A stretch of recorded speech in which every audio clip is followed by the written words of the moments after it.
Alors, que dire de l'homme providentiel? Eh bien, je crois que vous avez compris que moi, je réhabilite la notion d'homme providentiel. Puisque je dis que s'il y a les astres, s'il y a des configurations astrales, s'il n'y a pas un homme providentiel pour les incarner, pour les déployer, eh bien, ça ne se produira pas et il n'y aura pas les effets optimaux souhaités. Donc, ce super leader, c'est un homme providentiel. D'ailleurs, je signale que notre centre est rue de la Providence, comme chacun sait, donc 13e. Cet homme providentiel, toutes les sociétés ne l'ont pas. Toutes les structures ne l'ont pas. Toutes les associations ne l'ont pas. Toutes les corporations ne l'ont pas. Et celles qui l'ont vont pouvoir prospérer beaucoup plus que celles qui ne l'ont pas.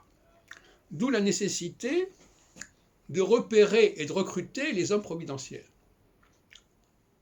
C'est pas évident, mais il y a des traits que j'ai décrits dans d'autres vidéos qui permettent de repérer ce genre de personnage qui se caractérise par une dualité.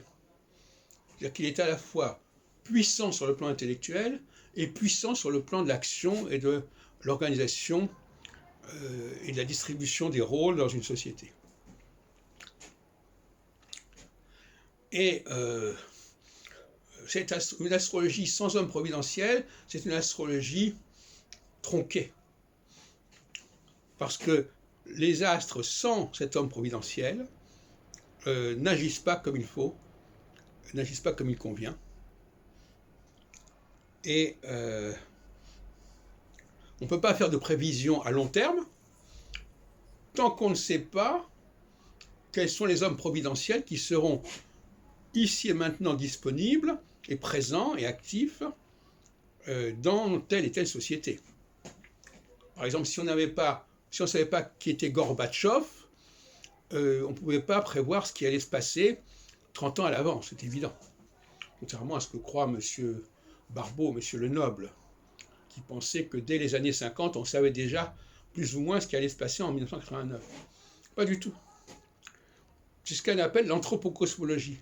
C'est-à-dire qu'il faut qu'il y ait une configuration cosmique, mais il faut aussi qu'il y ait en face l'homme providentiel.